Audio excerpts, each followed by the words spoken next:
Well, this is a persuasive speech on discrimination. There are three areas in discrimination. One is race, the next is the age and sex, would be the three areas. And when I look at those three areas, I look at how now today we hear Black Lives Matter. Yes, Black Lives does matter, but that is also discriminating against other races. Because we could say all lives matter, and it would be more correct.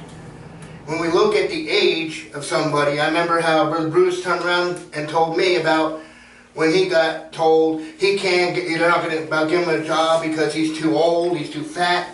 That to me is also discrimination. We look at Abraham. Abraham was 100 years old when he had first a child, which was Isaac, the child of promise. And we look at age. Even today, we look at the people in the past. No matter how old they are, they were always contributing to our society. And we look at it today, oh, they're too old, we got to retire them. To me, that's again discriminating with age. You know, yeah, and with sex, whether it's male or female, yes, you could say women are weaker vessels, but they have the ability to do things that man can't do. And they should be paid just as much as the men do, which I have found still today they don't.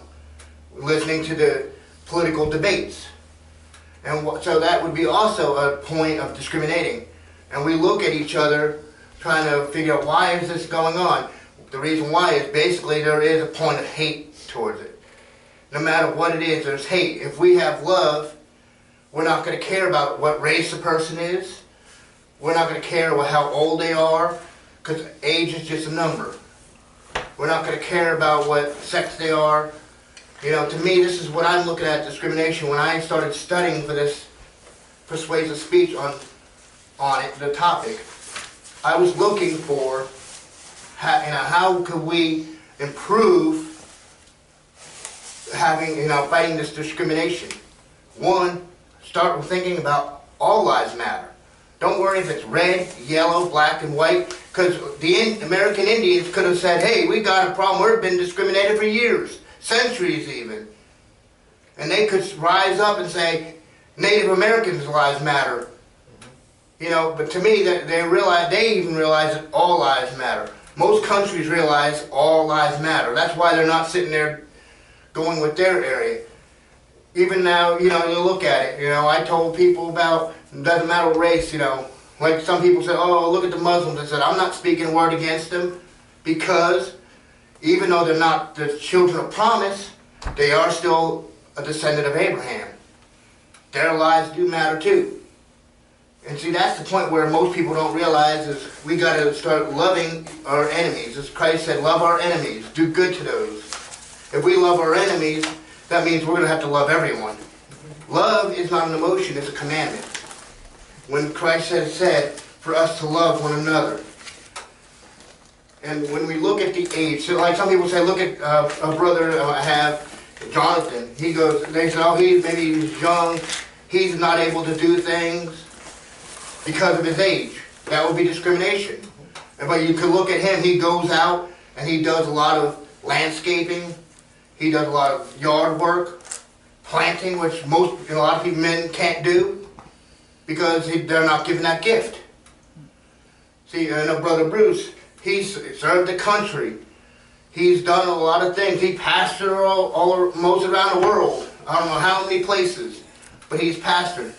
And even still today, he knows, even in his older age, that he will now have something else to do that God still has for him.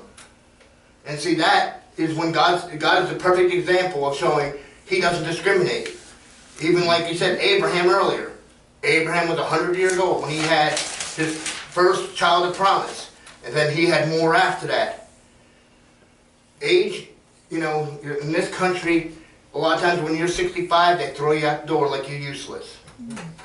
And I believe even 67, 68, 69, if you could work to 100, you still can contribute to this country.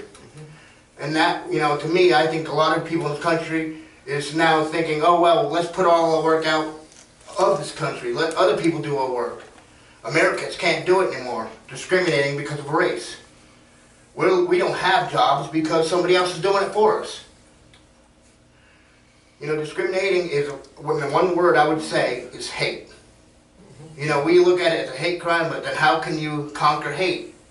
It's love. And to me, that's what I see in God's word, is love. Well done.